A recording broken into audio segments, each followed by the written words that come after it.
So I was struggling trying to figure out a perfect cold opening for this review, and then I realized it's just the obvious. Na na na na na na na na na na na.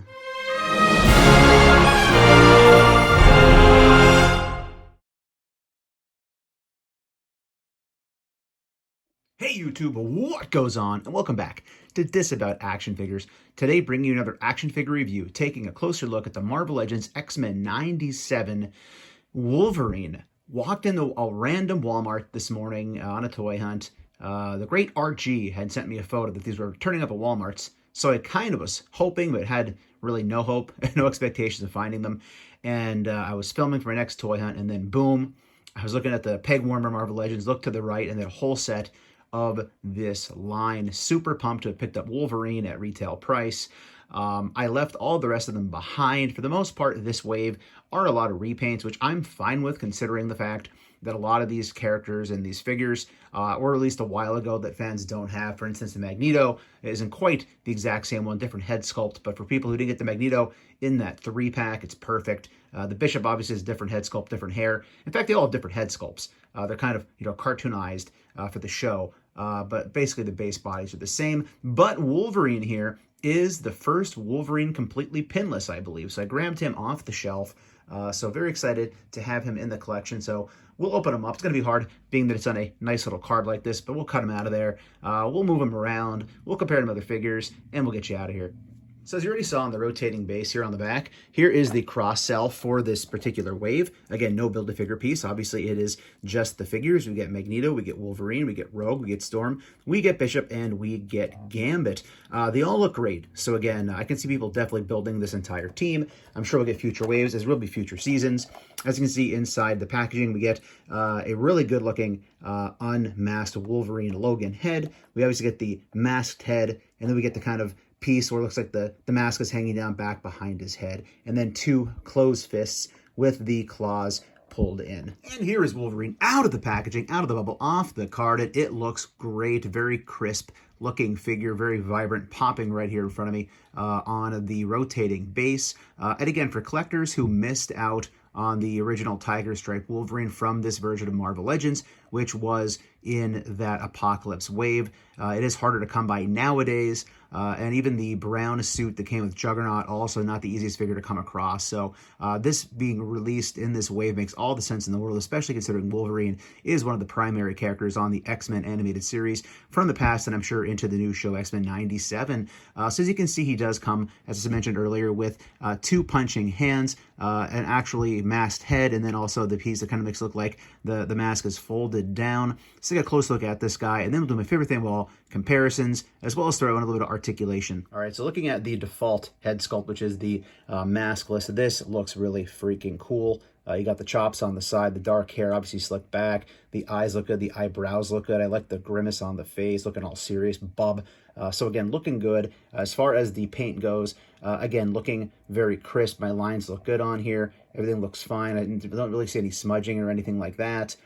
Down to the boots here, we obviously get the points on the sides. We get the black and the blue. So this came out looking good. We also do get the hair, which is actually sculpted, I believe, here on the arms. I thought it was just painted. That's sculpted on there, which is good. And even on the face, you can kind of see they did put a little bit of hair on the face as well. But it's cool that this is sculpted on the sides. The back, same thing, looking pretty good. Got some good muscle in the back going on. Obviously, we have the articulation here. The butterflies we'll talk about in a little bit. Down the side are just smooth, no real folds or anything going on in the legs.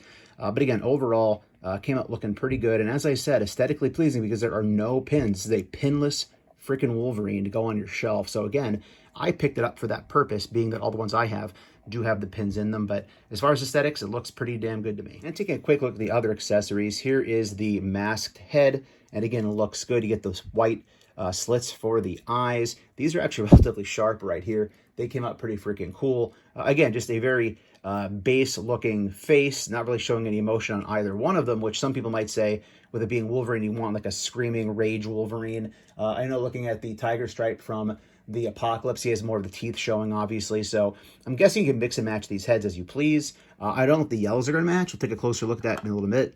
Here is the other piece where you do have that piece that folds down, so it looks like he's flipped his mask back off the back of his head. And as I mentioned, he has the two fists here as well that do have like the animanium little plates where the claws would retract and go in. And before I forget, all the hands are horizontal hinge, in case I don't mention it later on in the articulation part. All right, so articulation for this guy, the head will go all the way around. It'll look down about that far. It'll look up about that high, which is actually very high. He's a short dude, right? He's got to look up pretty high. No real attitude or any pivot on the sides. Shoulders will go all the way around. This piece is connected here just below the shoulder, so you can get that all the way around with no problem. We'll go all the way out about this far. It does have the uppercut going on right here. It is a double jointed pinless elbow. Doesn't go too far up because then you do obviously have that big muscle going on right there. The claws look great. Again, these are not the same claws from the Tiger Stripe from the Apocalypse Wave. These are not as easily popping out. This is a little bit warped, so be careful. They have to probably heat them up a little. But these look a lot better. We'll compare them later on. Also, there are butterfly joints here, which again work really great. That's pretty much par for the course with the Wolverine figure, but again, these come out really good, working well. As far as the legs go, it is the upper thigh cut right there. There is no boot cut. There is a double jointed pinless knee, which will go about that far up. As far as the feet, they are obviously on the ankle rocker. Toe will go down about that far. Toe will go up about that far. It will kick forward, the yay far. It will kick back about yay far. Splits very far out. Looks like he's a gymnast right there. There's a waist cut going on. It's a little bit ratcheted. This belt is a piece that can basically float. So you can move it the way you want to. But again, overall, it's the articulation you would expect on Wolverine, but the fact that it's pinless is obviously really freaking cool. He'll go about that far forward for the torso. About, not too far back at all, actually. It's about as far back as he's going to go. But overall, it's what you would expect. Does what it needs to do. I'm digging it. You know what? Take a closer look. This actually will rotate. So again, it's not quite like the typical articulation of the boot, I don't think, but I guess maybe the boot cut's underneath the boot. So yeah, you also get the articulation here that will turn with that as well. And before we get into the comparison, just my favorite part of all of these videos, I did want to pop this head on. I'll be honest, this was not the easiest to get on. I did have to apply some heat. Could just be me, could just be my figure, I don't know. But it popped right on after I blasted for about 10, 12 seconds with the heater. So again, looks good. Mask came out looking good. Nice points on the sides. And again, you can kind of see here on the chin as well. You do get some hair there on the chin, on the side of the face. So again, ticking all the boxes here. So I feel as if the comparison most people are going to want to see is with the Tiger Stripe Wolverine that came along in that Apocalypse Build-A-Figure wave. As you can see, this is a much darker yellow color, almost like a yellow-orange, which looking at it now, it's kind of striking how yellow-orange it actually is compared to how brightly yellow Wolverine's outfit here is from the X-Men 97 figure. Also, the masks themselves, although they are relatively similar, obviously, we do get the paint running down the nose on that head sculpt, as well as the teeth showing in the actual mouth. Here we just get actually we do have the yellow there also on the mask, but we have the closed mouth as I mentioned earlier on. And again, just taking a closer look overall at the two of them, I feel as if, unless it's the way they have them posed, that this might be slightly taller. Maybe it's hard to tell. I guess they're about the same.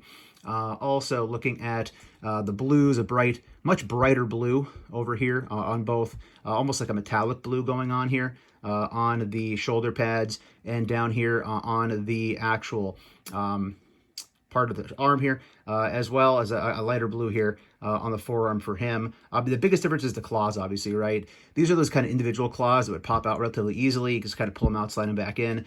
These are much longer. Also, they are much more sturdy than those were. So those you can kind of like pop out and slide if you wanted to make them wider. These you kind of really can't do it as much. They're kind of more straight.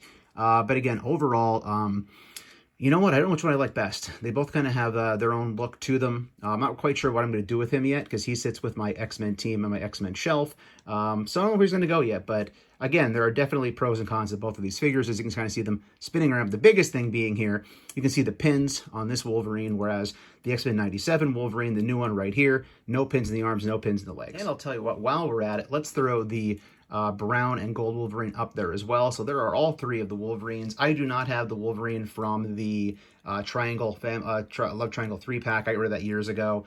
That was also a much brighter yellow than this guy was over here, so probably closer to what he was there. But again, I'm never getting rid of him because that's an iconic look. Obviously, these are iconic looks with different shades of yellow. So again, probably going to try to find a place to go with this new one, besides the actual X-Men shelf. But yeah, Wolverine, there's so many Wolverines, right? We have one more now, but it is pinless. Here are two other X-Men comparisons. Here is the Nightcrawler as well as the Bishop. Again, we did get a new Bishop in this same wave. With a much shorter kind of flat top haircut. This is obviously the kind of more iconic look. Guessing he got the old haircut for the new animated series. Again, looks great with these two figures off the shelf. Here is the new Wolverine X-Men 97 figure, sitting with the Jean Grey and Cyclops, both from that Triangle 3-pack we talked about earlier on. Again, I always like the Cyclops in the bomber jacket, right? And of course, Jean hanging out with Wolverine, as you would expect. All we need is that little picture for him to hold where he's pining for Jean, right? Gotta pull back the camera a little bit here to get this big Russian ox in there, but there is Wolverine standing with the Colossus from the Juggernaut Colossus 2-pack, and also his best bud back from the dead. Here is Morph, which is the VHS cell-shaded version. Here's us hopefully getting another version without the cell shading. I won't buy another one, but for people who passed on this, they don't want the cell shading, give them one that doesn't have the cell shading. But you can see definitely Colossus standing much taller than Wolverine, as he should. And I'm just realizing this is the first Wolverine I actually get to review because I wasn't doing a YouTube channel back when the other ones really came out. I was just using Instagram, so that's probably why I'm so pumped about this. Here is Wolverine with that Juggernaut I mentioned earlier from the Colossus Juggernaut 2-pack, and it just blows my mind how much bigger the Juggernaut is, which he should be, but man, when they tangle in the comics, it just really is something special. There are just so many X-Men villains and characters I can pose up here with Wolverine for comparisons, but I had to grab Sabretooth, his arch nemesis, which we really need a new one of, by the way, Hasbro, and the Cyber from the Amazon exclusive pack. Again, that's the only one I got from that pack, but freaking Cyber is just a vintage classic X-Men villain from, I think, like the issues like 60 through 80 or something like that, all the way up to issue 100 when he unfortunately lost his adamantium. But yeah, there's just so many figures you can put with Wolverine for comparisons. We're not going to do them all. We'll be here all night, but I had to show these with him. Here's Wolverine with a Marvel Legends MCU figure, the Kingpin, who looks rather large next to Wolverine, but honestly kind of smaller scale Kingpin, and also a G.I. Joe Classified being the Lowlight figure. So mixing up the lines a little bit here. Some other Hasbro lines for comparisons. Here's Wolverine standing with the Star Wars Black Series Mandalorian and also the Indiana Jones Adventure Series Obi-Wan Dr. Jones, Indiana Jones. And I know a lot of people are taking the unmasked Wolverine head and using it on this body to kind of give it like that classic Wolverine tuxedo with the Incredible Hulk look, which would look really freaking cool. Kind of get an idea right there. Two non-Hasbro comparisons. Here is the Mezco Toys John Constantine figure, which I kind of think him and Wolverine would be smoking cigars, smoking cigarettes, having a good time. And also the NECA Ultimate Elf figure. And here is Logan standing with the Plunderlings Feral Cheetah and also the Valaverse Bone Collector figure. And here is the Wolverine X-Men 97, standing with the DC Multiverse McFarlane Toys Big Mother Fragger Lobo. If you read a little title back in the 90s called Marvel vs. DC, or DC vs. Marvel, depending which number of the series it was, you would have seen a pretty cool bar scene fight between Wolverine and this Big Mother Fragger Lobo himself. It's pretty good. All you youngins out there that didn't read that comic, go back and check it out. It's really not worth anything, or pick up the trade online. You know, go on the Amazon thing. And last, and as everybody loves to say, certainly not least, here is the Marvel Legends X-Men 97 Pinless Wolverine, standing with the AEW Jazzwares Unrivaled Orange Cassidy. And I think Orange might have liked the Wolverine with the slightly more orange outfit. All right, so closing thoughts on the Marvel Legends X-Men 97 Wolverine release. Do you need it? I don't know. You tell me in the comments. I'm not going to tell you how to spend your money, right? I'm glad I picked it up. The fact that it's pinless, if you're a action figure photographer, you're going to dig that because there's no pins that kind of mess up the photo. If you don't have a tiger stripe Wolverine, you might want this. If you don't have a Wolverine without a unmasked head, you might want this. If you always hated the claws on the other Wolverine, you might want this. Overall, I think it's great. Retail price of $24.99, not that bad. I got mine at Walmart. Again, if it's showing up at Walmart, you know it's going to be a Target relatively shortly soon. But overall, again, great looking figure. They definitely did some modifications to it to make it a little bit better, possibly than the other ones, but it's not that much better than the other ones. that you have to go out and run and get this one right away. Thank you so much for watching, everybody. If you're new, please consider hitting that subscribe button. It's free for you. It doesn't cost you anything, and it helps us grow the channel tremendously in the march to 5,000 subscribers. While you're at it, go ahead and click that bell for notifications. That way, YouTube will actually notify you and tell you when we post new content here to the channel, like our weekly toy hunts, reviews, and live streams. Leave a comment down below, hit that like button, and for daily toy content and daily toy updates, try checking us out over at Instagram and Twitter at Disavowed_12.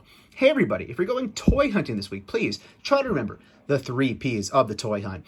Patience, persistence, most of all, politeness. Take care, stay healthy, and I'll be seeing all of you at the pegs. Na na na na na na na na na.